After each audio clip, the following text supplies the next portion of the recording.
할렐루야, 새벽 예배 오신 여러분들을 예수님의 이름으로 환영합니다. 바빌로니아의 왕 느부갓네살이 시드기야 왕을 유다의 왕으로 세웠습니다. 한 나라의 왕이 다른 나라의 왕에 의해서 세워진다는 것을 보면 그 나라가 다른 나라의 속국이 되었고 얼마나 힘이 없는지를 생각해 볼 수 있습니다. 그러나 나라가 멸망할 임박한 상황에서도 왕이나 그 신하들이나 그 땅의 백성이나 모두 다 할 것 없이 하나님의 말씀, 주님께서 예레미야를 통하여서 보내준 그 말씀을 따르고 순종하지 않았습니다. 유다가 마지막으로 의지하고 있었던 것은 바로 이집트의 군대였습니다. 이 이집트의 군대가 예루살렘을 향해 오고 있었고 이 소식을 들은 바빌론의 군대들은 예루살렘에서 잠깐 후퇴하는 그런 모습을 보여줬습니다. 이 소식을 듣고 시드기야는 예레미야에게 자기들을 도와서 하나님께 기도해달라고 요청했습니다. 그런데 예레미야는 하나님께서 주신 말씀을 그대로 전하였는데 그 메시지가 그들이 바랬던 이집트의 군대가 예루살렘을 향해서 와서 유다를 도와주는 일들이 아니라 유다를 향해서 오던 이집트의 군대들은 돌아가고 바빌론에게 멸망하게 될 유다의 미래를 말해 주었습니다. 따라서 바빌로니아의 군대가 예루살렘에서 잠깐 철수했던 그 상황 가운데 예루살렘 성 밖으로 나아가는 예레미야를 본 사람은 바빌론에게 투항하러 가는 것이 아니냐 하면서 예레미야를 붙잡아서 서기관 요나단의 관저에 있는 감옥에 가두게 되는 그런 일이 있었습니다. 요나단의 집에 있는 감옥에 갇혀 있는 예레미야에게 시드기야가 잠깐 왕을 잠깐 은밀히 하나님께 하신 말씀이 없는지 이렇게 물어보았습니다. 시드기야는 하나님의 선지자가 하나님의 말씀을 듣는 것을 알면서도 선지자를 감옥에 가두고 그 말씀을 신뢰하지 않는 이중적인 모습을 보여줍니다. 그러면서 또 무슨 말씀을 혹시 하나님께서 하시나라고 그렇게 물어보는 모습을 보여줍니다. 주님께서는 결국 시드기야는 바빌로니아에게 붙잡혀 갈 것이라는 것을 말씀해 주셨다라고 예레미야는 왕에게 그렇게 이야기합니다. 이 말을 마치고 나서 자신을 요나단의 집으로 다시 돌려보내면 그곳에 있는 감옥에 갇혀 죽게 될 것이라고 시드기야에게 호소합니다. 그래서 예레미야는 다시 요나단의 감옥에 갇히는 대신에 근위대 뜰 안에 갇혀 지내는 상황을 맞이하게 됩니다. 이렇게 37장의 내용을 통해서 배경 상황들을 살펴보았고 이제 38장의 본문 말씀을 함께 보시겠습니다. 1절에서부터 5절 말씀을 보면 근위대의 뜰 안에 갇혀 지내는 예레미야는 백성들에게 하나님의 말씀을 전하였고 스바다와 그달리아, 유갈과 바스울이 이 말씀을 들었다고 합니다.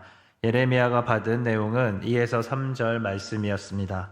나 주가 말한다. 이 도성 안에 머물러 있는 사람은 전쟁이나 기근이나 연병으로 죽을 것이다.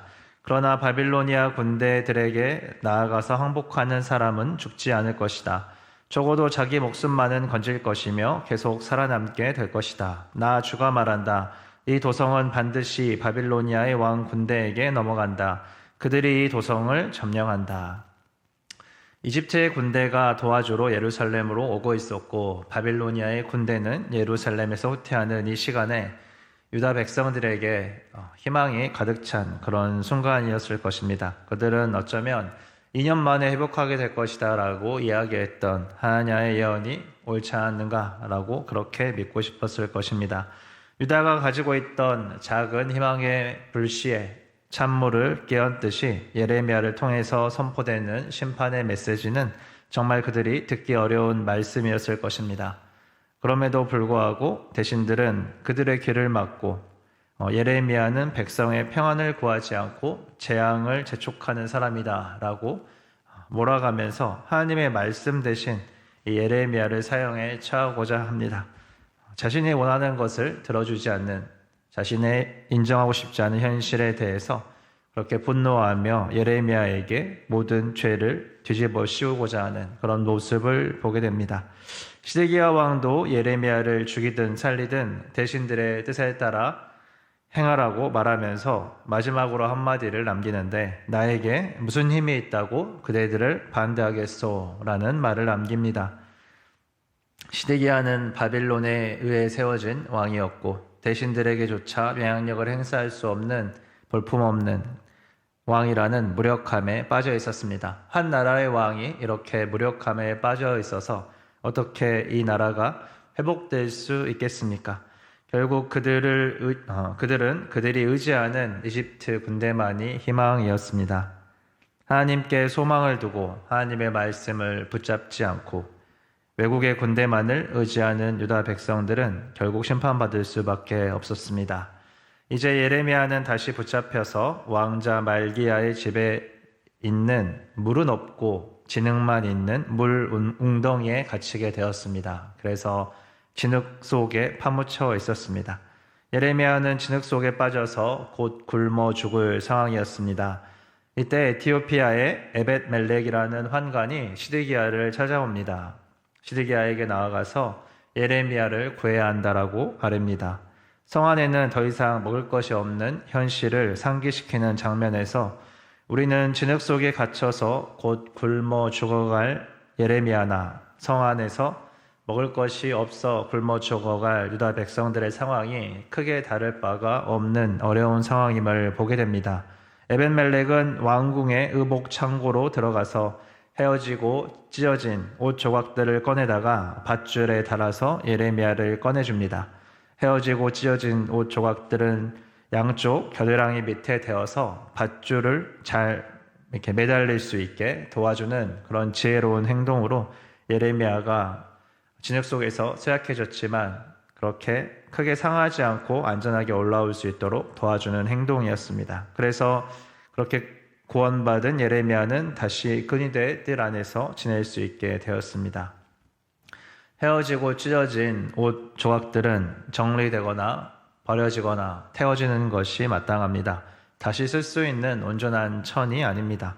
그러나 헤어지고 찢어진 옷 조각들은 버려지지 않고 왕국의 의복 창고에 보관되어 있었습니다. 그만큼 어려운 상황이었을 것입니다.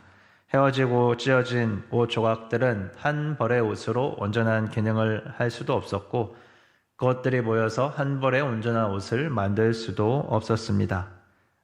그러나 이 옷 조각들은 모여서 하나님의 선지자를 살리는데 유용하게 쓰임받게 됩니다. 이 헤어지고 찢어진 옷 조각들을 묵상하면서 헤어지고 찢기고 상한 영혼들이지만 하나님께서 사랑으로 모으시고 주님의 몸된 교회로 세우시고 살리시고 주님의 구원의 계획 안에 동참하게 하시는 은혜를 묵상해 보게 됩니다. 꼭 옷 조각이 한 벌의 온전한 옷으로만 사용되어야 하는 것은 아닙니다. 헤어지고 찢어진 옷 조각들이 꼭 쓸모없어서 버려져야 되는 것은 아닙니다. 중요한 것은 하나님의 손에서 우리가 어떻게 쓰임받을 것인지 기대하고 서로 찢어지고 헤어진 부분들을 가려주고 맞대어주면서 주님의 사랑 안에서 주님의 몸된 교회로 계속해서 성장해 나가는 것입니다. 그 안에서 우리 주 예수 그리스도를 통한 주님의 그 사랑을 인한 각 사람의 개인의 회복이 또한 있습니다. 시드기야는 다시 예레미야에게 은밀한 의견을 구합니다. 예레미야의 대답은 17절부터 18절 말씀입니다. 그러자 예레미야가 시드기야에게 말하였다. 주 만군의 하나님 이스라엘의 하나님께서 임금님에게 이렇게 말씀하십니다. 너는 바빌로니아 왕의 고관들에게 항복하여야 한다. 그러면 너는 너의 목숨을 구하고 이 도성은 불에 타지 않을 것이다. 그리고 너와 너의 집안이 모두 살아남게 될 것이다. 그러나 내가 바빌로니아 왕의 고관들에게 항복하지 않으면 이 도성이 바빌로니아의 군대의 손아귀에 들어가고 그들은 이 도성에 불을 지를 것이고 너는 그들의 손에서 벗어날 수가 없을 것이다. 이 말씀을 들은 시드기야는 그의 속마음을 털어놓습니다. 나는 바빌로니아 군대에 투항한 유다 사람들이 두렵소. 바빌로니아의 군대가 나를 그들의 손에 넘겨주면 그들이 나를 학대할지도 모르지 않소. 시드기야는 나라의 운명보다 자기가 바벨로니아 군대에게 투항한 유다 사람들에게 학대당할 것을 더 두려워하는 모습을 보여줍니다. 예레미야는 이런 시드기야에게 하나님의 말씀에 순종하면 시드기야가 투항한 유다 사람들에게 넘기지 않게 될 것이고 그의 삶이 형통하고 목숨도 구할 것이라고 조언을 해줍니다. 그러나 하나님의 말씀에 순종하지 않으면 시드기야를 비롯한 모든 이들이 바벨로니아 왕의 손에 붙잡혀서 끌려가게 되고 도성도 불타버릴 것이다 라고 강조합니다. 시드기야는 예레미야의 말을 듣고 아무에게도 발설하지 말라라고 강조합니다. 그리고 예레미야가 요나단의 집에 있는 감옥에 들어가서 죽지 않게끔 근위대 뜰 안에 머물 수 있도록 합니다. 결국 예레미야는 예루살렘이 함락되는 날까지 근위대 뜰 안에 머물러 있게 되었습니다. 오늘 말씀을 함께 정리하면서 마무리하고자 합니다. 시드기야는 하나님의 말씀을 듣고도 결국 이를 저버립니다. 예루살렘은 함락되는 날이 결국 도래합니다. 하나님의 말씀을 들었지만 근위대 뜰 안에 갇혀 있으면서도 예레미야는 하나님의 말씀을 소유하고 간직하며 기대하며 소망했습니다. 왕궁에 있던 시드기야는 반응이 달랐습니다. 하나님의 말씀에 따라 순종하는 예레미야는 요나단의 감옥에서 죽지 않고 살아 근위대 뜰 안에 머무르게 됩니다. 하나님의 말씀에 불순종한 시드기야와 유다 백성들은 결국 바벨로니아에게 함락되고 사로잡혀가서 멸망하게 됩니다. 우리는 옥에 갇혀 있지만 바울과 실라가 그 속에서도 찬송하고 기도하면서 결국 간수들과 그의 가족들까지 구원을 받는 그 은혜의 역사를 최근에 함께 묵상했습니다. 하나님께서는 예수님을 통해서 우리에게 말씀하셨습니다. 예수님께서는 반드시 다시 오시며 그분의 온전한 회복과 구원이 있음을 우리에게 말씀하셨습니다. 그날은 아무도 모르지만 예수님께서는 반드시 다시 오신다라고 말씀하셨습니다. 우리는 우리의 삶이 헤어지고 찢겨진 옷조각처럼 느껴질 때도 있습니다. 우리 주변의 환경이 너무 어렵다고 느껴질 수도 있습니다. 왜 이렇게 믿음을 지키며 사는 삶은 어렵고 고난이 많을까? 라고 생각할 때도 있을 것입니다. 그러나 예수님께서는 고난이 없다라고 말씀하지 않으셨습니다. 요한복음 16장 33절은 말씀하십니다. 세상에서는 너희가 환난을 당하나 담대하라. 내가 세상을 이겼노라. 우리는 하나님의 말씀을 붙들고 성령의 도우심으로 고난과 환난을 통과하는 사람들입니다. 고난과 환난이 있을지라도 예수님께서 세상 끝날까지 우리와 함께 하신다는 말씀과 같은 생명의 말씀들을 저희가 붙잡고 넉넉히 세상을 이기는 사람들입니다. 우리에게는 주님께서 주신 말씀이 있습니다. 주님께서 다시 오신다는 그 말씀을 붙잡고 영원한 하나님 나라를 바라보며 결국 그 나라에 들어갈 사람입니다. 주님의 은혜 아래서 우리가 이 말씀을 붙잡고 성령의 도우심을 구하며 그리스도인의 삶을 살아갈 때 우리의 삶을 통해서 하나님의 나라는 확장될 것입니다. 주신 말씀을 바탕으로 함께 기도하는 시간 갖겠습니다. 사랑이 풍성하신 아버지 하나님 감사합니다. 주님의 그 은혜 가운데 우리가 머물러 있기를 원하며 아버지 하나님 말씀을 붙잡고 소망하며 하나님 나라를 꿈꾸며 살아가기 원합니다. 주님의 말씀을 붙잡고도 주님의 말씀을 듣고도 여러 가지로 반응할 수 있지만 하나님 편에 서서 주님의 말씀을 따라 순종하는 자들로 살아갈 수 있도록 주님 도와주시고 주님 헤어지고 찢기고 상한 옷자락 같은 모습들이 우리에게 보일지라도 주님 우리가 사랑의 주님 신뢰함으로 나아갈 때 이 모든 것들이 합력하여 선을 이루는 하나님의 놀라우신 은혜의 역사를 볼 수 있도록 주님 도와주시기를 간절히 기도합니다. 우리가 주님을 기다립니다. 우리가 주님을 소망합니다. 우리가 하나님 나라를 살아가는 하나님 나라의 백성입니다. 주의 말씀과 성령으로 살아갈 수 있도록 저희를 붙잡아 주시고 함께하여 주시옵소서.